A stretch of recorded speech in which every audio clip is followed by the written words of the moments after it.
Hello and welcome to Ditch Witch Diaries. We are talking about trees and we are down a tree rabbit hole. And the next tree is going to be with Raven. So kick it off. We are today gonna do cedar. Ooh. I know, good picture. Ooh, Okay, look so at that. I know cedar trees pretty cool. So there's a lot of different types of cedar trees. Here's our botanical. They all look a little bit different, but we'll go into that. So they are part of the pine family. How do you say Pinaceae? I think is how you say that. Pinaceae. Pinaceae. Pinaceae, I think. Yeah. Maybe. Um, so they're part of the pine family. The pine family is absolutely massive, I think. Vast. Yeah, very vast. It is Big family. vast. Big family. Big family. The genus is Cedrus, and now there are a lot of cedar trees, but there are only four true cedars. So Mm. we have the Atlas, the Deodar, the Cedar of Lebanon, and the Cypress Cedar. Which are these four. Let me move my little video thing to down here. Okay. So, only four types, even though there's a lot of false cedars. These are the four true cedars, and they look a little different. I mean, the deodara and the cyprin are pretty like kind of sharp and pointy. They do get a bit floofy at the bottom, but the atlas and the Lebanon are both very like wide. So the atlas is known for its like silver blue needles. I think I have a picture of that in here, but if not, it's pretty cool. The deodar is native to the Himalayas, and there's like it's like still a little bit bluish, but it's also like it can go into light green, and the branches droop a lot. The cedar of Lebanon is like really slow growing, and it has a flat top. And then the cypress is just like native to Cyprus and it has very short needles. So all four of these look pretty different. I am not like a tree aficionado. So for me, it's like kind of hard to identify between like looking at these four and identifying them as cedars because they all look very different. So we have cedars, but that are not true cedars, and they're not part of like the Cedrus family. But here's some other ones. These are part of the cypress family. So we have the Western red cedar, the incense cedar, Eastern red cedar, Alaska cedar, and Port Oxford cedar. So called cedar, but not part of the cedar family. Just Cedar. like yeah, just like Douglas fir is not a true fir. There's a lot of that going on in the trees. So they're not really Interesting. That's like native. a good fact. Wow, I didn't even know about Yeah. the Douglas fir not being a true fir. Yeah, Okay. not a true fir. Yeah, so Thanks for your weird. It's when super I wisdom love Douglas teeth. fir. I know. Yeah, they're one of my favorites, but there's a lot of lies going on in the classification of the trees. Um, true cedars. So from this point on, when we talk about cedars, we're talking about the four true cedars. Now they are not from around here. They're not native to the U.S. So the Lebanon cedar is native to Lebanon, obviously Syria, Turkey. The Atlas cedar is like Morocco, Algeria. The deodar is Afghanistan, Pakistan, India, Nepal, and then the cypress is native to Cyprus. Now, we do actually have quite a bit of the deodara and the Atlas cedar. We have a lot here in the US, but they're not native. They're mostly used for landscaping because they're really good to plant like on hills because they're mountain trees. So they're really good to plant on hills. They don't need a lot of water. So we do have quite a bit, but they're mostly all just landscaping. They're not here natively. So they're good for a lot of different things. The one thing that they're the most known for is that they are an aromatic wood. So they produce really fragrant, wood. And because the wood is like really rich in oils, which we'll talk about later, but the oils resist insects, including moths. So insects don't really eat the wood of the cedar tree. And so it's used for um, a lot of like temples, chests, and boxes, things that are supposed to be long-standing because it resists insects. It also is the all trees are going to have some amount of fungal decay, but it's really slow. The progression of the fungal decay is incredibly slow because of how like oil rich the wood is. So the wood is really preserved for a long time. So that's like the number one thing that it's used for. When I was a little girl, my mom and dad Uh, had a closet. Their closet was lined in cedar. Like the whole closet, top, ooh, bottom, the whole thing was like a huge cedar box that you walked into. It's amazing. interesting. Probably smells great and so good to keep the moths away. Yep, that was the point, I So good. believe. Nice. I used to have a cedar chest. That was really cool. My mom got that for me from like a thrift store and then like fixed it all up. It was really beautiful. I Nice. couldn't bring it with me on the move though. Oh.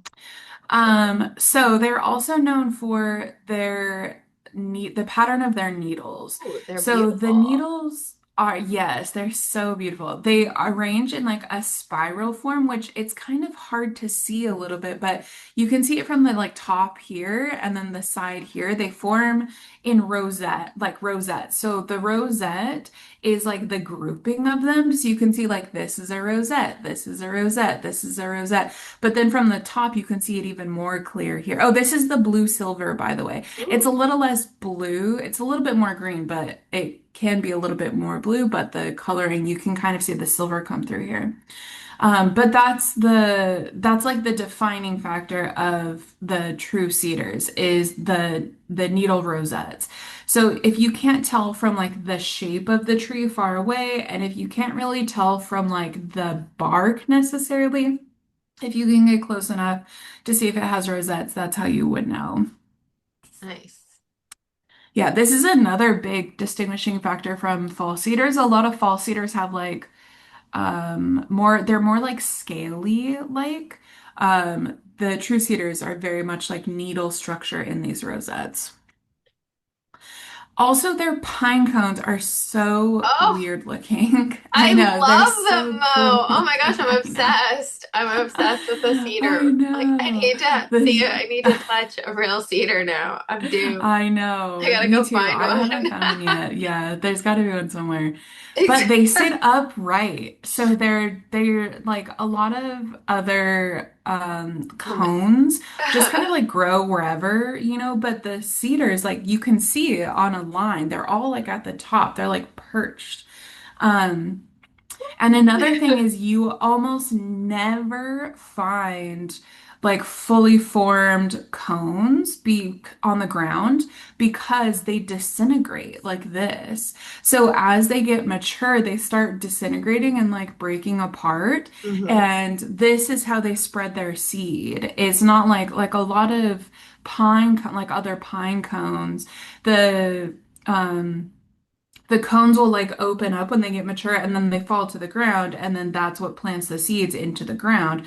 But with cedar, it's more almost like an aromatic. The seeds are really, really tiny. And so they'll break apart like this. And then as the wind comes, it just blows them out and away. And that's how they like plant their new seeds. But they look pretty cool. They I look like very them. cool. I love Yeah. them. So if you can tell the cedar apart, a lot of times they're very broad, but especially at the bottom, as we talked about. With two of them, they can be more narrow at the top, but all of the cedars have really wide, like bottoms. The other two, as we showed like in the picture on what, like the second slide with all of the cedars, two of them are just like real wide, like all the way through. They're very broad, but the other two, they can get more narrow at the top, but the bottom is still very broad. So the branches are like really wide and it's like tiered. You can kind of see it here where it's like, not only is it like tapered, but also you can kind of see like the layers of the Yep. branches and there's like almost pretty clear holes in between. It's Mm-hmm. another big one. And then the Atlas and the Lebanon are like pretty flat topped, or they have like really irregular crowns, like you can see here, where it looks like it's two crowns. And that's pretty common of like the Atlas and the Lebanon. But with a lot of them, and including this one, they're not like peaked. Like a lot of other members of the pine species, the trees are like very peaked, right? But this one, not so much. So they're also native to mountainous regions, as I said before. And so this almost looks AI, but this is a real picture. I mean, at least from the website that I got it from, it looks like a real picture because it was talking about like mountain ranges and stuff. But they're really high elevation, and so they're really drought tolerant, which again is another reason why they're used for landscaping. You don't have to water them a lot. They're adapted to snowy winters, so they can survive in the snow, no problem. And they are really deep rooted, so they're sturdy. Like winds and like high gusts are not going to knock them over. They're pretty well rooted. Nice. Yeah, which is I love interesting, them especially already. I I love know. them. I love them. I I, know, I love them. They're so like weird in a cool way.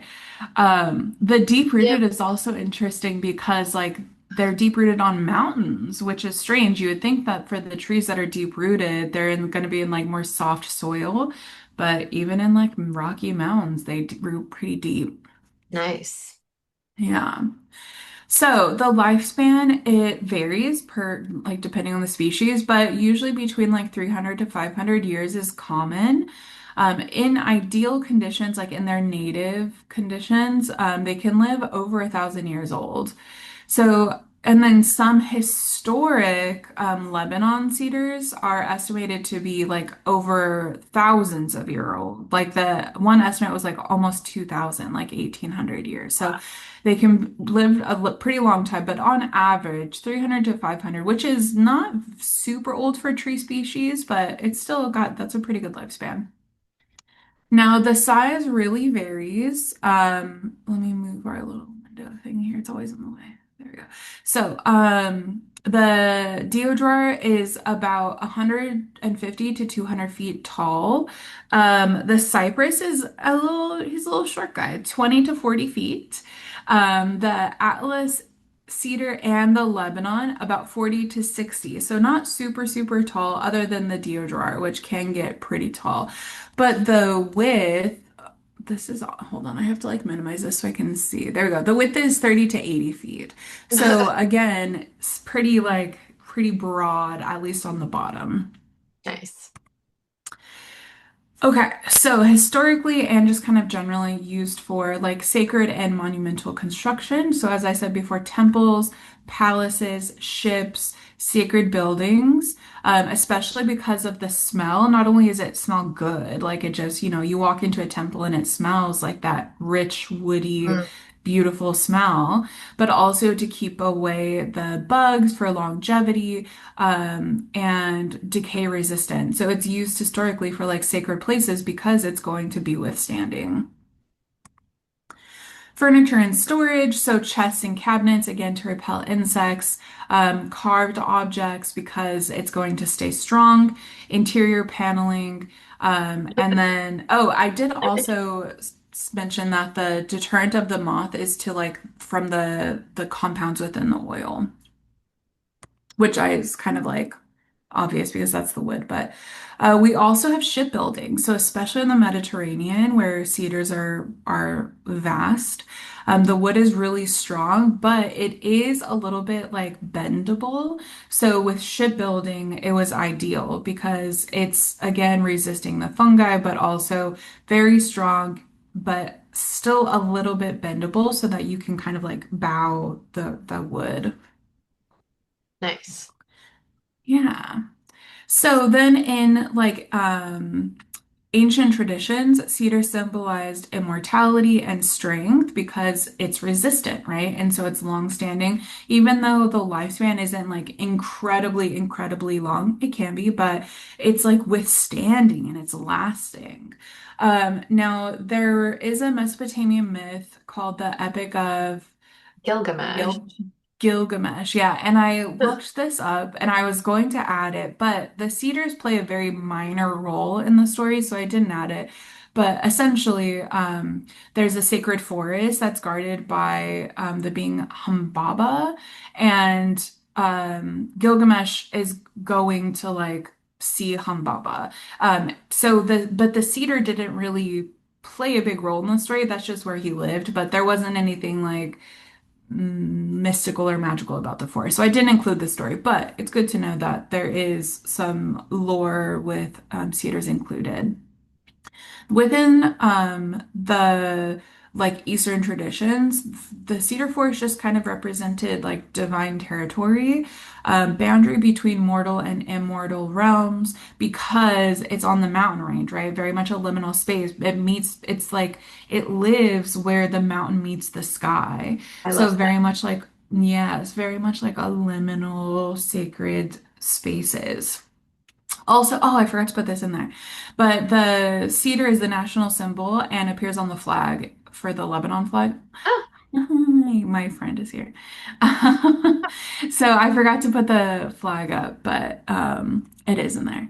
So then, hold on, I have to feed her. I haven't seen the specific squirrel in like 2 weeks. So the it's associated with a lot of deities in a lot of different like areas, which we'll talk about later. Okay. I have a lot of one type of squirrel that comes to visit me, but then I have this other type who is supposed to be a land dweller. They're not supposed to go up on trees very often, but she comes up on trees specifically for me to feed her. It's really cute. oh, I what do you give know. them? I give them like I have bird seed that I mix because I have like blue jays and stuff too, but I mix they call it like it's a bag of critter food. It's like some corn. I don't really like to do corn, but a lot of sunflower seeds and peanuts, but I also buy nuts and like dried berries and give them Nice. those. They'll eat the nuts out of my hand, not the dried berries so much. They only eat those like when I put them out. Anyways, so in Himalayan folklore, the Deodar is considered a bodied of deities. So there's a lot of deities, which ties directly to seeing this cedar forest as sacred. But it's believed that the deities actually live within the cedar forest, and so cutting certain trees within the forest was considered forbidden. Um, and so it was usually like the biggest tree within the cedar grove was usually forbidden, or one that was had like an interesting shape that they felt was more so tied to the deities. So you were allowed to cut some cedars, just not these specific ones. Um, some of them were preserved and you weren't supposed to cut any of them down, but for the most part, from what I found, it seemed like there was just specific trees you couldn't cut down. So villagers believed that cedar protected against evil spirits, disease, misfortune, and then burning cedar was both like practical and spiritual. So I love that. I love when like the practical and the spiritual uses combine, which we talk about a lot for our herbs and Set. stuff. Yeah. Exactly. Yeah. So medicinally, has a lot actually. Antimicrobial, antifungal, anti-inflammatory, digestive stimulant, respiratory support, antibacterial. It's a mild sedative when you like inhale it, not necessarily consuming it. So it's good for digestive disorders. It's a carminative, diaphoretic, and anthelmintic, yeah, antiparasitic. So the parts used, we don't really use the needles, but we use like the hardwood, the wood oil, the resin, and sometimes the bark.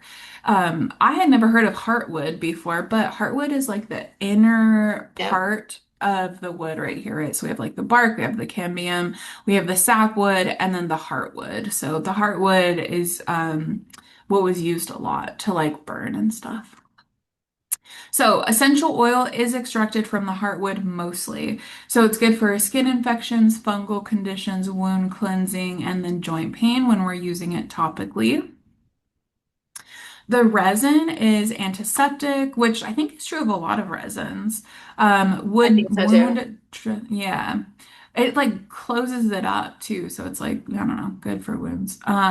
Incense, the resin contains terpenes, which is where most of the antimicrobial stuff comes from. And then the wood, but especially the deodara. This is the only of the four true cedars that I found any real like bark preparations was from this specific species. So digestive disorders, respiratory conditions, fever, parasitic infections, carminative, diaphoretic. This is a big one. And so, should run across. Um, they would oftentimes make like a tincture with it or make like a poultice out of it sometimes, especially for like a fever where you like really like get your mortar and pestle out and really like smash that baby and then maybe add a little bit of water or a little bit of the resin. Okay, so magical stuff, I was having a little bit of a hard time, just like we talked about with the hemlock tree and how it mixes with the hemlock plant a lot. The cedar information that I found, a lot of it sounded like it resonated more with the non-true cedars. So Hmm. I kind of came up with some of my own. So I did see fire. Trying to make sure birds aren't going to come into the window. I did see fire. I don't necessarily disagree with fire, but it feels more earthy to me, I think. Yeah, Um, I could see why. I 'Cause it don't, digs down deep y- with that root. And that's probably why the yeah, chakra would be a super root deep. chakra too. A lot of those trees have root chakra Yeah, properties because they've got these yeah. like gnarly deep roots. Roots, yeah. Especially with like I said before, it's kind of like amazing that the roots are still so deep, even in like mountainous, rocky terrain. And so I Yeah. really like earth and root for sure. Um, and then season is winter. Now the reason for winter is because there's this thing called cedar fever, which is essentially when the cones start to disintegrate Hmm. and all of that like pollen and the seeds is released. And so a lot of people have like allergies at that time that they're around cedars because all of that like the goodness, the seed, which is almost like a powder form, is being released, and so people have a lot of allergies. So there's a thing called cedar fever for people who live around cedars. So when I found information on what season is associated, I found winter for that reason. Hmm. And I didn't really have, it doesn't necessarily feel like a perfect fit, like magically, but I do think that I could see it for different seasons. I feel like winter is good because winter to me is associated with like hardiness, right? Like that's what we're doing. It's like the hardy season. And the tree being like a very hardy wood, I think is like a good association, but I don't really have a specific season in mind for it. Oh. Hmm. Lots of planets. Jupiter, Saturn, Mercury, Pluto, the Sun. Lots of planets associated with this. I kind of like Pluto, honestly, because of the deepness, right? Pluto is very much about like deepness and like the darkness. Pluto is like dark. So I kind of like that, but again, not super like tied to any of them. Astrological sign that I found was Virgo, and a lot of places agreed with Virgo, but nobody really gave a reason. Um, so I would definitely say element, probably earth, chakra, probably root, or even like earth star if you are into Hmm. like the more kind of newer chakras. Earth star might be a good one for that. Um, but other than that, I don't really have any specific feelings about anything. What do you think? Um, I'm I have to think about it. I could Yeah. probably come up with a tarot card, but I would need to like consider Yeah. the tarot. Yeah, fair. I've Yeah. got I've got some ideas. I've got one that initially popped into my head and it was just Mm. because but it was for a so initially I thought like the Hierophant because it's about like religious Mm. structures and I thought like these Right. are used to That's what I was like thinking for like too. religious items and it's like like it's not part of the religious structure, but it's used to build the actual physical structures of the Mm, religious. So maybe, but I'd have to think about if there was other ones that kind of made me think of that. yeah, Anyway, agree. Yeah, the Hierophant is like the first one that came to my mind as well. And also like a little bit strength, I guess, okay, because it's like good one. withstanding. Yeah. Yeah, but yeah, sit with it. So I didn't go like too deep into the magical stuff. Oh, goddesses, right? So not a lot are directly associated with it, just like we saw with the hemlock. We do have Azura, who is like a very mother figure. She's considered the goddess of sacred trees. So just like we talked about with hemlock, a lot of these goddesses are just going to be associated with like trees in general and like trees that are considered sacred. We do have the cedar woman who I couldn't really find a lot of information on. A lot of people just like kind of generally named her, but considered the mother spirit of all cedar trees, loving figure, protection, and resources. But I hadn't ever heard of her before. I can't find like from what tradition she comes from. So I don't know, but I did want to mention her. I do love that concept though. Some like stoic, big, fluffy, like goddess figured, like cedar woman, sitting on the mountain. I do I like love that. that too. Yeah. Then we have Caesar, which I think is how you say it, but Celtic names are not always pronounced the way that they look. The No, Celtic they are goddess not. associated, Alas, they're no not, way. no. Sometimes I'm Uh, shocked. I know, yeah. You're Often like, I wait, am. I'm like, what? oh, that's so Yeah. that's the way you say it. I've been saying it wrong this whole Yeah, time. this whole time, not even close. Exactly. Um, associated with protection of cedar trees, fertility, and herbs. I hadn't heard of her before. I do want to do a little bit more of a deep dive on her.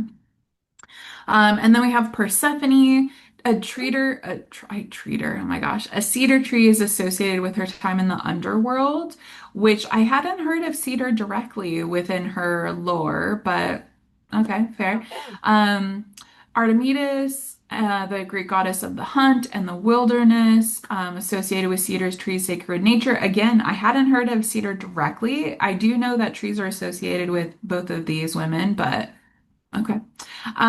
We have Medina, Okay. Medina, who is the ruler of the forest, trees, and animals. So again, indirect tree association. And then Shakti, Hinduism, which makes sense, right? This Yes. is where a lot of the cedars are, associated with the feminine energy, which is like Shakti, just kind of in general, and the divine union with Shiva. Um, so not a lot of goddesses have a lot of like lore associated specifically with the cedar tree. Shakti has a little bit, but not a lot, but still some good associations. Now, keeping in mind that cedars grow in like isolated mountain ranges, harsh, rocky terrain, and then live in the places between worlds, right? Again, very liminal spaces between the valley and the sky, or the mountain and the sky. And culturally, they've become like the tree of the gods for some traditions, guardians of sacred space, and symbols of incorruptibility, which I love that I love that visualization. too. Yeah, so stemming from that, we see a lot of like magical associations, things like protection, longevity, sacred mountains, purification a little bit, temple architecture, connection between heaven and earth, permanence, moral and spiritual strength. And so I didn't really give, that's pretty much what I said that's all that I really said for magically. But I do so without having actually touched and worked with a cedar, because that's how I like to get a lot of there's uncertainty within magical aspects of like the tree or the plant or the herb, then we get it through touching it, right? And working with it and sitting with it. Exactly. So without having like actually ever, I don't think, seen or like purposely touched a cedar tree, the thing that comes through the most for me is like the withstanding, which I've said before throughout this whole lecture, but it's really about like withstanding like permanent almost. They don't live super long lives, but they grow vast in terrains where not a lot of things grow. Not a lot of trees grow on mountainsides and in the rocks, and not a lot of trees and woods are able to withstand bugs and fungal growth and moths. And so it's really about like, I don't really like the term longevity for this because that makes me think like just a long lifespan, but like withstanding, right? Like holding true, like Yeah. growing, putting your toes and your fingers in the earth and not moving despite all of the things that are being thrown at you. That's Yep. what I really associate cedar with. Steady, like exactly, like Yes. Yeah. Rooted, just stick very with like, it. like toes Exactly. in, Stick in it. Exactly. I love Yes. it.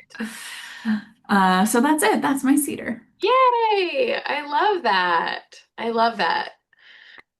Thank you so much for that. And th I love learning about this, and I cannot wait to find myself a cedar with those little spiral rosettes. I cannot I wait to see a know. real. When I see one, Yeah. I'm gonna be like, ah, I'm gonna take pictures. You're like, Exactly. "Ah." Look, I will find one Uh, someday. yes, definitely. We will definitely find one. Even if I have to go to like a housed community area and find some in the landscape, I'll do it that way. Exactly. Exactly. I Hmm. hope you all like that. Like and share at the bottom, and we will see you at the next Ditch Witch Diaries.